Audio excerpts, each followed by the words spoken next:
Bom, conforme eu declarei, a segunda entrevistada é a candidata Laura Helena, que tem invadido minha casa sem pedir licença.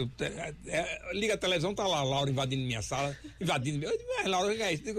Essa menina tá me invadindo, eu vou convidá-la para conversar com ela no microfone. Boa noite, Laura Helena, é um prazer receber a repórter. Boa noite, Filinto, boa noite, Robson, boa noite, Ney Júnior, boa noite, meu amigo Gêner. Gêner que lhe acompanha, né? Boa noite, ouvintes da 98 FM. Eu queria primeiro agradecer a oportunidade, Filinto e Robson, e dizer que é um grande prazer e satisfação poder estar aqui dividindo esse espaço com vocês hoje. Laura, me diga uma coisa. Você está candidata a deputado estadual pelo Isso. PPS. PPS. Você estava na pesquisa de ontem, né? Certo. O que é que lhe levou? Você é muito jovem. Você ainda está na idade que a gente pode perguntar a idade, mas não vou perguntar não. Fica à vontade. Você ainda está na idade de eu poder perguntar, mas não vou perguntar não. Você é muito jovem. Isso. O programa de dia é todo jovem. O Ney também é jovem. Não é tão jovem quanto você, mas é jovem também. O que é que lhe levou a disputar a deputação estadual nessa eleição de 2014? Sinceramente. Olha, Filinto, eu quero ser deputada estadual porque eu quero primeiro melhorar a política. Eu acho que está na hora de serem resgatados os valores, como a decência, a ética e a honestidade, que hoje em dia, no cenário atual da política do Rio Grande do Norte e do Brasil em geral, estão esquecidos. Segundo, porque eu tenho vocação política, como eu tinha dito a você agora há pouco. Me conta aquela história que você me contou no meu gabinete. Eu sempre participei de processos eleitorais. Pequenininha. Né? Eu sempre participei desses processos eleitorais. Eu me envolvia já em campanhas políticas desde pequena. Sei. Né? Eu sempre participava das campanhas do meu pai, que é Valber. E eu vou contar a história. Pequenininha, vou contar. Ver sua vocação. Desde pequenininha eu ia pro colégio já com... Que idade, mais ou menos? Olha, era em torno de 10, 11 anos. Faz muito pouco tempo? Faz muito pouco tempo, mas diga. Um dia desse. Um dia desse, né? Um pouquinho de tempo. Eu fazia um movimento grande no colégio onde eu estudava. Inclusive, eu fui a uma reunião nas quintas. Agora na campanha? Agora, nessa campanha agora, essa semana. E tava lá o porteiro do colégio onde eu estudava. Pelé. Ele reconheceu? Me reconheceu, ele tinha falado comigo no Face, vai ter uma reunião nas quintas, eu vou estar lá. Quando eu cheguei lá, eu disse, Pelé, você vai dizer se era mentira. Eu não fazia o maior movimento lá no colégio onde eu estudava, distribuía santinho pros professores, pros meus coleguinhas, fazia uma verdadeira campanha dentro do colégio. Todo mundo sabe, eu era a política mirim. Lá da minha turma. Fazia porque gostava, sempre gostei. Inclusive, como eu estava dizendo, o segundo motivo que me fez enfrentar esse desafio, porque para mim é um grande desafio. É um grande desafio. É uma novidade, é novo para mim e tudo que você enfrenta pela primeira vez é um desafio, né? Com a campanha eleitoral não seria diferente. Porque eu tenho vocação política, né? Como eu disse, eu sempre me envolvi, sempre participei e sempre tive vontade de ser candidata. Só que essa oportunidade ainda não havia chegado, minha hora chegou agora, por isso que eu tô aqui. Além disso... Cogitou-se a possibilidade de você disputar até o mandato de vereadora de Natal, né? Isso, eu tinha vontade, Robson. Eu sempre tive vontade, inclusive foi realmente cogitado, só que a oportunidade ainda não havia chegado. Chegou agora. Chegou agora. Agora, Laura, me diga uma coisa. Eu não duvido da sua vocação. Os exemplos que você deu, seu pai é político, foi deputado, presidente do partido, do PS no estado. Eu lhe pergunto o seguinte, porque hoje a política, você fez uma colocação que me sensibilizou, pela ética, que a política está prostituída, infelizmente, em todos os níveis. E não é só no Rio Grande do Norte, é no Brasil. No Brasil. Essa reação do povo, você vê se faz uma pesquisa, o número de pessoas que não se definiram, gente que vai votar em branco é muito grande. Quando o voto é um instrumento importante que o eleitor dispõe para melhorar o Brasil. Eu digo muito, vote. Tente, escolha alguém, é de ter alguém que você vote. Está variando, Filinto e amigos ouvintes, entre 70% e 77% aqueles que não vão votar em ninguém ou não sabem em quem vão votar. É um índice muito elevado. Para todos os cargos. Eu lhe pergunto, você é uma moça jovem, tem a vida pela frente, você está consciente, porque você tem 2 desafios. O desafio de hoje, que é a disputa. Você sabe, mas é a coisa prazerosa. Você vem dar uma entrevista aqui, a gente brinca com você, eu digo que você invadiu minha casa, não sei o que. Isso é prazeroso. Você sai, tem a reunião nas quintas, nas rocas, na cidade. Ou vai ao interior. Se adentra para o interior. Agora, segundo desafio, muito maior do que a eleição, é o exercício da deputação. Você se elegendo, você passa a ter um desafio muito grande, porque nós vivemos no Brasil numa fase crítica, péssima. Nós não temos segurança pública, nós não temos uma educação, a saúde está falida, isso a nível nacional, não é local, não é a nível nacional. Como você, se eu vou lhe embaralhar com essas perguntas todas, mas eu estou vendo que você é inteligente, você não vai embaralhar não. Como você vê, como você enxerga esse desafio pós-eleição, você eleita diante de todos esses problemas que eu acabei de lhe falar? Olha, Felinto, o principal problema, ao meu ver... Você concorda comigo? Concordo com você plenamente. E o principal problema, ao meu ver, do Rio Grande do Norte hoje é a gestão, ou falta de gestão. Falta de gestão. É o governo atual. Eu acho que, como você disse, a saúde está precária, a gente não tem uma escola de qualidade, a segurança também deixa muito a desejar, inclusive é uma das maiores queixas que eu tenho escutado hoje em dia em relação à segurança pública. O que eu acho que tem que acontecer é investimento e gestão para tudo, em todos os setores, no setor da saúde, no setor da educação, no setor da segurança pública. Para você ter uma boa saúde, você tem que ter bons profissionais da saúde, você tem que ter uma boa gestão, tanto a nível municipal como a nível estadual e a nível nacional. Os postos de saúde hoje em dia não funcionam, é queixa. Os hospitais do Rio Grande do Norte também não funcionam, é queixa. Nós temos que, como eu falei, temos que ter bons profissionais, eles têm que ter bons salários na área da saúde, na área da educação. Nós temos que ter bons profissionais da educação, e na área da segurança nós temos que ter bons profissionais também. Tem que haver investimento, tem que ser prioridade. Eu acho que o problema não é a falta de dinheiro, é a falta de prioridade. Esses setores essenciais têm que ser abraçados e têm que ser priorizados para que... Você está consciente de que realmente eu não exagerei quando eu disse que o segundo desafio seu era maior do que o primeiro? Porque uma coisa é você se eleger e a Assembleia marcar presença sentada, participar de uma comissão, outra coisa é você agir.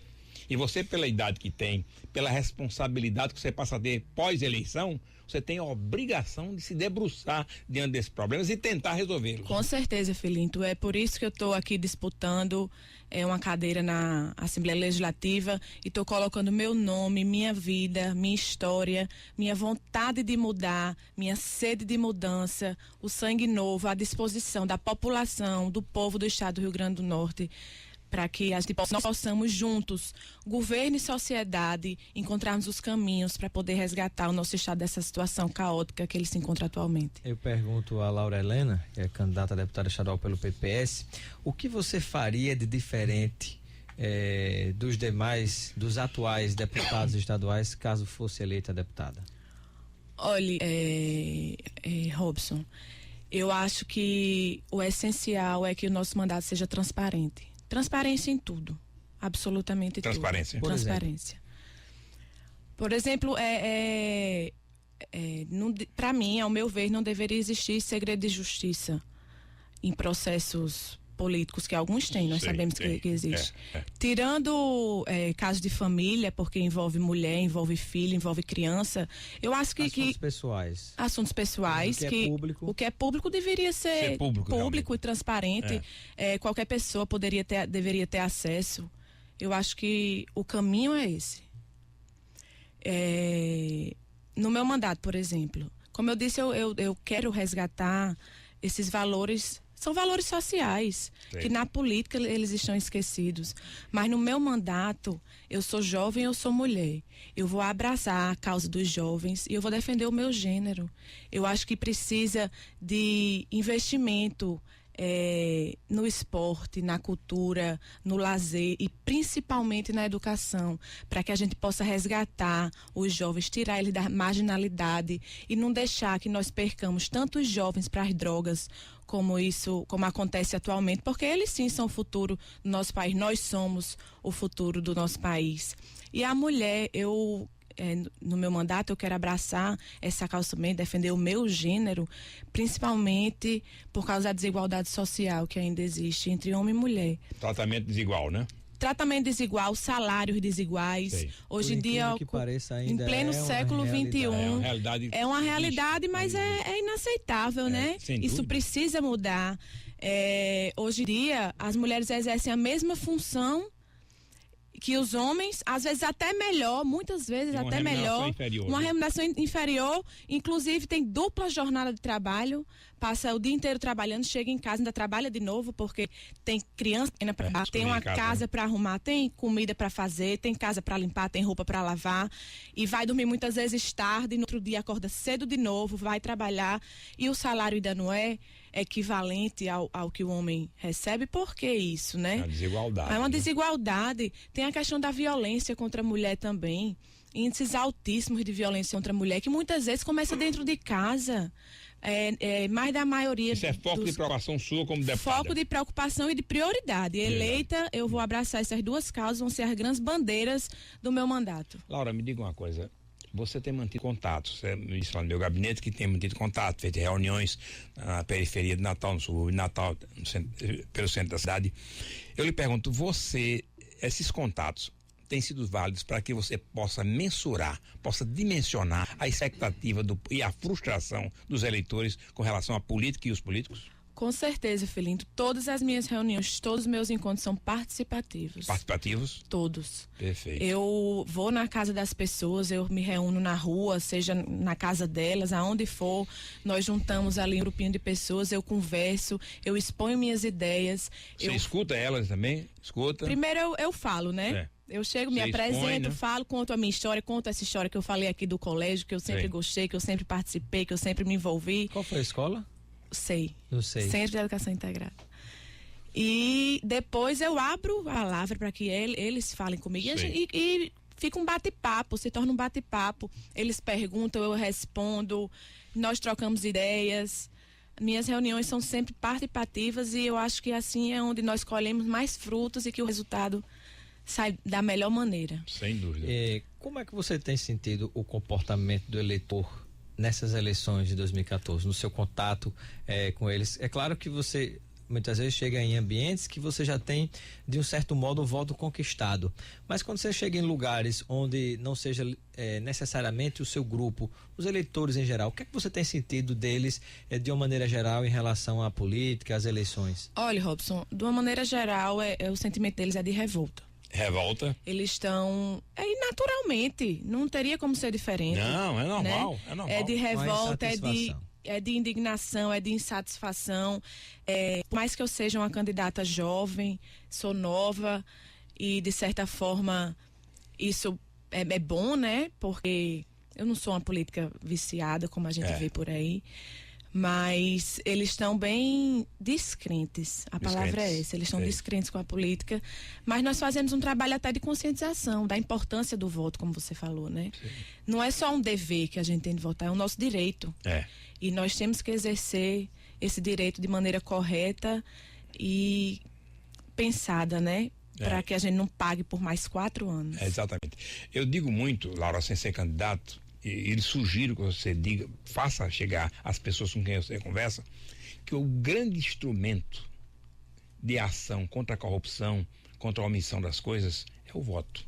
Exatamente. Abrir mão do voto. A pessoa que abre mão do voto perde o direito de reclamar, na minha visão pessoal. Você concorda comigo? Concordo em gênero, número e grau. É a única arma. Olha, eu digo muito a eles.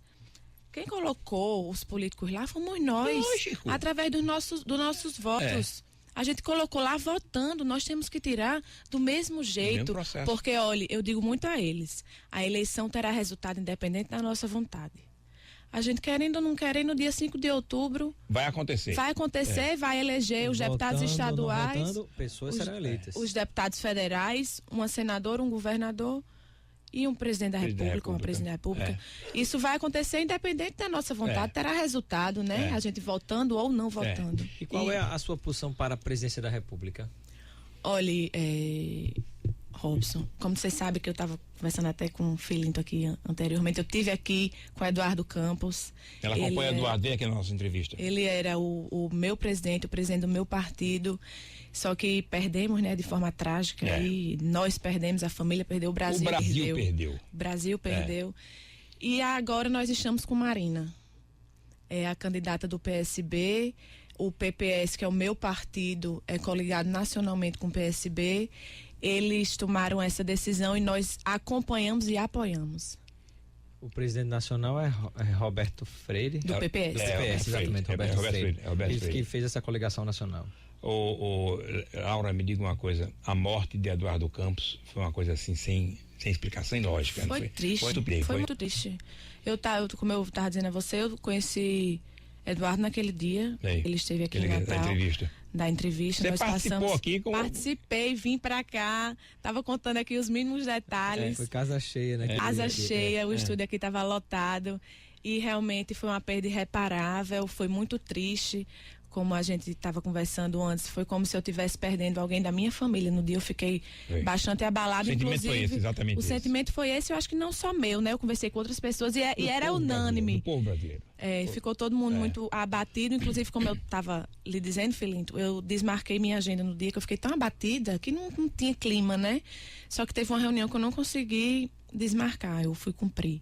Cheguei lá, comecei a falar, caí no choro. Eu disse, melhor a gente encerrar por aqui, eu volto depois. A estrutura emocional estava muito abalada de todo mundo, né? Tava. Uma outra curiosidade que tem, você é filha do ex-deputado Valber Júnior e partiu de um incentivo, da motivação dele ou partiu de você e ele, digamos assim, como pai, deu o ok e abençoou o projeto? Robson, eu digo muito assim, eu sou política por vocação e não por filiação, né? É claro que eu tenho apoio do meu pai, como eu tenho da minha mãe, como eu tenho de todos os meus familiares, mas foi uma decisão minha junto com o meu partido. Ele, como meu pai, ele está sempre me amparando e ele é um político para mim, né? Um respeitável político. Ele é minha base, meu exemplo e minha referência, com certeza. E na hora que você decidiu, topa a parada, você candidata a deputada estadual, qual foi a frase ou conselho, algo que ele lhe disse? Minha filha, vá em frente. Sua hora chegou. E a hora chegou? Beleza. Laura, me diga uma coisa. Você foi muito clara na definição. Seu partido sabia que apoiava Eduardo Campos, que você teve aqui. Sabia que previa que a substituição por morte de Eduardo Campos por Marina Silva lhe levava também a apoiá-la. Mas eu gostaria que você me desse pelo seu ângulo, como mulher jovem, como candidata, como pleiteante à deputação estadual. Como você vê a candidata Marina Silva, a figura humana dela, a candidata política, o ser humano? Olha, Filinto, Marina, ela é uma mulher admirável. Marina, ela foi alfabetizada aos 16 anos. Foi a vereadora mais votada. Depois foi deputada estadual mais votada, reeleita deputada estadual, depois senadora, reeleita senadora e foi ministra já. Foi doméstica. Começou, né? Primeiro emprego, empregada doméstica e depois essa série de ocupações, esses cargos que ela já assumiu. Sim. E eu acho que Marina, ela tá pronta, preparada, ela é experiente, ela é mulher assim como eu. E eu acho que ela tá pronta e preparada para ser presidente da República. Inclusive, ela adotou o programa de Eduardo Campos, ela já falou isso. E eu acho que ela está pronta, preparada, tem bagagem, tem experiência para ser e vai ser a presidente da República. A gente percebe claramente uma coisa, ela tinha uma afinidade muito grande com Eduardo Campos. Isso. E me parece que essa afinidade está facilitando, por parte dela, a aceitação das coisas pactuadas por Eduardo Campos. Eu estou certo nisso aí, meu raciocínio? Olha, eu acho que sim. Ela disse que assumiu o programa de governo dele, né? Exato. E eles tinham uma boa relação. Ela era vice dele, eles dois sempre juntos. Eu acho que sim, eu concordo com você. Laura, me diga uma coisa. Nos seus contatos em Natal, ou em Natal, no Rio Grande do Norte, aqui na capital, no interior, qual foi a constatação? Você falou aí que as pessoas estão decepcionadas, eu próprio lhe provoquei, as pessoas estão desmotivadas, não acreditam nos políticos, mas qual foi o fato assim que mais lhe emocionou com relação à atitude do eleitor, a atitude certa do eleitor, fruto justamente dessa desconexão entre os políticos, a política com o povo? Foi o que mais lhe desagradou? Foi o que você constatou que mais lhe deixou apreensiva? Olha, Filinto, como eu estava falando aqui para Robson, tem muitas queixas, né? Certo. Mas quais foram, então eu vou pluralizar, quais foram as queixas que mais lhe chamaram a atenção?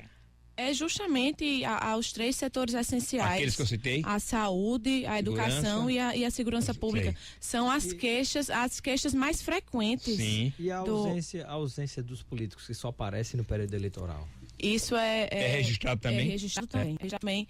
E eu acho que está precisando, inclusive, de políticos que façam diferente. Viu, Você pretende, se eleita, exercer o mandato em contato permanente com o povo? Contato permanente com o povo, começando, inclusive, após as eleições. Sim. Eu já estou fazendo uma pré-agenda, que eu vou voltar na casa de todas essas pessoas que são os colaboradores que estão topando me ajudar na campanha. Sei. Vou fazer uma reunião com todos eles, agradecer o voto de confiança e comemorar a vitória, se Deus quiser.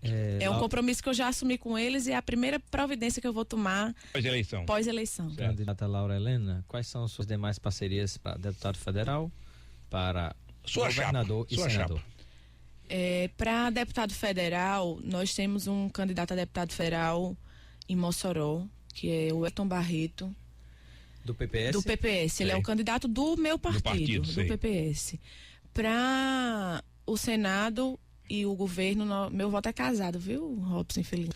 É Henrique pro governo e a Vilma pro Senado. Sei. E presidente Marina, como eu já havia dito aqui para vocês. Certo. Laura, infelizmente o tempo se foi, eu gostaria até de esticar um pouco mais, mas acho que o ouvinte lhe conheceu bem, você ficou muito transparente, foi muito bom. Agora eu vou fazer uma pergunta que eu no começo disse que não devia fazer, mas posso fazer. Que idade você tem? Eu tenho 26 anos. 26 é uma velha, 26 anos, uma idosa, que beleza, muito nova. Eu desejo toda sorte a você, todo sucesso, e vamos fazer aqui um pacto entre nós dois. O povo não está ouvindo não, só nós dois. Vamos certo? sim. Passada a eleição, você vai voltar aqui. Voltarei com o maior prazer. Volta, olha que o telefone. Quantas vezes vocês me convidarem, eu estou à disposição. Porque uma pessoa com a sua disposição, com a sua energia, não pode deixar essa disposição, essa energia vinculada a um sucesso ou sucesso da eleição. Se você não lograr êxito, que eu desejo exatamente o contrário, que você se eleja, você se mantém assim, porque nós precisamos de sangue novo como o seu, jovem, atuante e idealista como o seu. Voltarei aqui, Filinto, lhe cobrarei o convite e voltarei como deputado estadual, se Deus quiser. Ótimo. O microfone é seu para suas despedidas, com os meus agradecimentos por ter aceito o nosso convite. Queria agradecer a vocês mais uma vez pela oportunidade e dizer que foi um imenso prazer ter desfrutado desse tempo com vocês aqui e dizer que eu quero ser deputado estadual, o que eu falei no início. Para melhorar a política, eu quero resgatar os valores como a decência, a ética, a honestidade. Eu proponho que nós possamos fazer um governo em participação com a sociedade. Certo. Governo e sociedade, para que juntos nós possamos encontrar o caminho para resgatar o Rio Grande do Norte dessa situação caótica, trazer de volta a esperança para o coração de cada norte rio-grandense. Eu quero colocar o meu nome, a minha história, a minha vida, a minha vontade de mudança, a minha juventude à disposição do povo do Rio Grande do Norte. Eu vou terminar com uma frase aqui. Meu candidato à presidência da República, o saudoso Eduardo Campos, ele disse: não vamos desistir do Brasil. E diante da situação que nós nos encontramos hoje em dia aqui no Rio Grande do Norte, eu digo: não vamos desistir do Rio Grande do Norte, nunca. Olha, sucesso para você. Muito obrigada, Felipe.